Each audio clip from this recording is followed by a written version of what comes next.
Assalamualaikum warahmatullahi wabarakatuh. Ketemu lagi dengan saya Rini Yudowati selaku pengampu dari praktikum dasar akuntansi.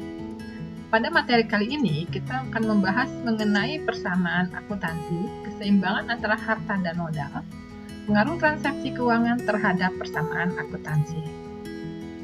Di mana persamaan akuntansi adalah persamaan untuk menggambarkan hubungan antara elemen-elemen dalam laporan keuangan. Ada 5 elemen utama dalam laporan keuangan, yaitu aset, kewajiban, ekuitas, pendapatan, dan beban.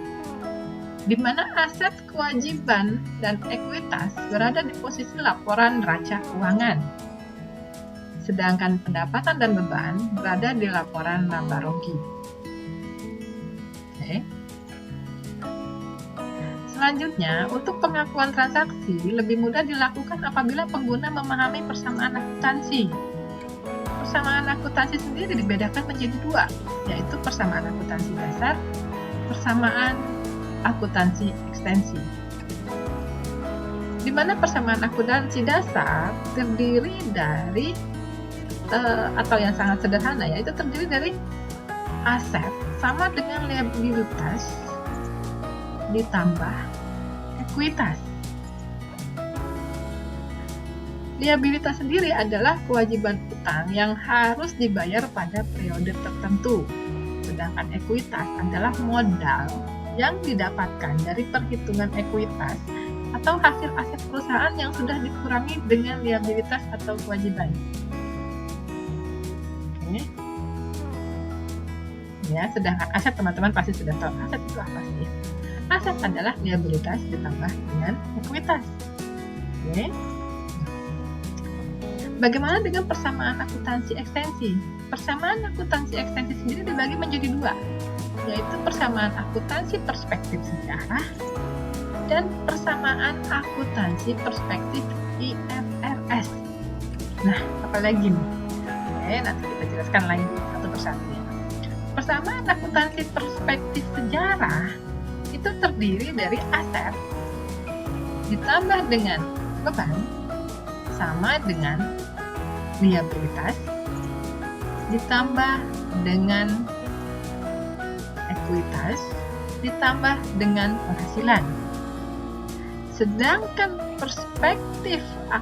persamaan akuntansi perspektif IFRS adalah aset sama dengan liabilitas ditambah ekuitas ditambah penghasilan dikurangi beban. Oke. Sampai sini paham ya?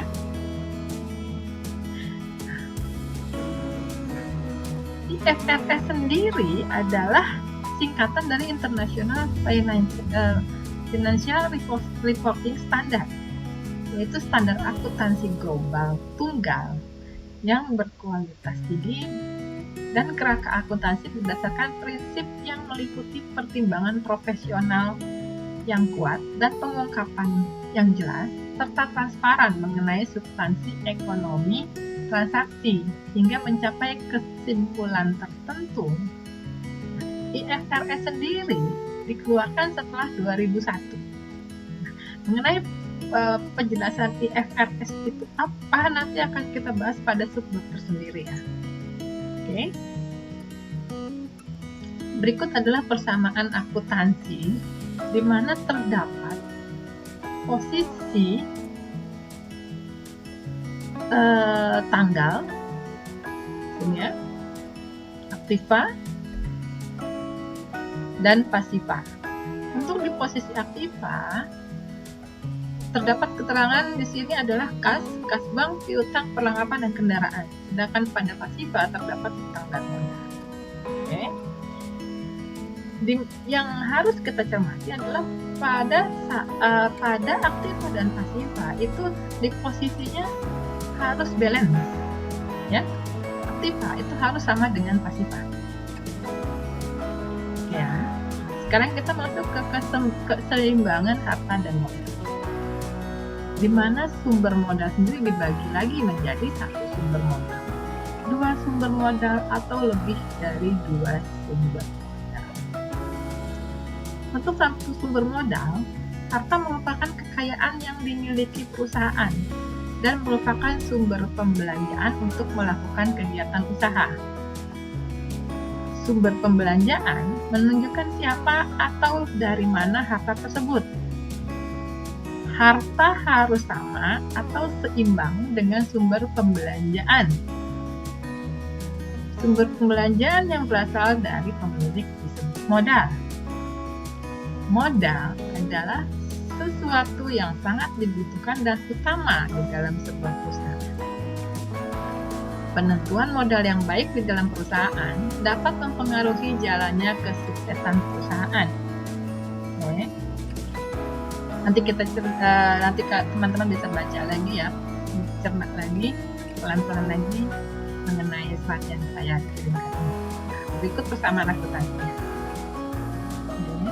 Dari penjelasan ini, persamaan akuntansinya adalah di mana harta sama dengan modal. Bagaimana dengan dua sumber modal? Pada dua sumber modal, harta perusahaan yang digunakan sebagai sumber pembelanjaan dalam kegiatan perusahaan dapat bersumber dari dua sumber, yaitu pemilik dan kreditur. Sumber pembelanjaan dari pemilik disebut modal, sedangkan yang berasal dari kreditur atau akan menimbulkan suatu kewajiban yang untuk dikembalikan, yang disebut dengan utang. Dalam akuntansi, penulisan utang ditulis sebelum modal. Hal ini dimaksudkan dalam hal hak atas kekayaan, kreditur harus didahulukan dari pemilik modal. Utang tetap harus didahulukan. Sedangkan hak pemilik ditangguhkan setelah kewajiban kepada pihak lain dilunasi. Dari keterangan berikut, persamaan akuntansinya adalah harta sama dengan hutang plus modal. Bagaimana jika lebih dari dua sumber modal? Dalam operasi perusahaan dimungkinkan adanya pendapatan dan beban. Pendapatan merupakan kenaikan dari harta yang diperoleh dari hasil penjualan barang atau jasa. Beban merupakan penurunan harta karena merupakan pengorbanan untuk memperoleh pendapatan. Pendapatan mempunyai sifat menambah modal, sedangkan beban mempunyai sifat mengurangi modal. Dengan demikian, pendapatan dan beban akan mempengaruhi keadaan modal. Sehingga dalam persamaan akuntansi dicatat dalam komponen modal. Namun, untuk mengembangkan persamaan akuntansi, pencatatan pendapatan dan beban dapat dipisahkan dari modal. Jadi persamaan akuntansinya adalah harta sama dengan hutang plus modal plus pendapatan dikurangi beban. Oke ya teman-teman ya. Jadi sampai sini untuk mengenai sumber modal. Nah, selanjutnya pengaruh transaksi keuangan terhadap persamaan akuntansi dapat mengakibatkan penambahan atau pengurangan dalam beberapa komponen.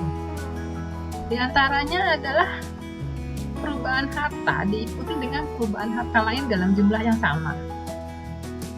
Selanjutnya, perubahan harta diikuti dengan perubahan utang atau sebaliknya dalam jumlah yang sama. Yang ketiga, perubahan harta diikuti dengan perubahan modal dalam jumlah yang sama. Yang keempat, perubahan harta diikuti dengan perubahan utang dan modal dalam jumlah yang sama.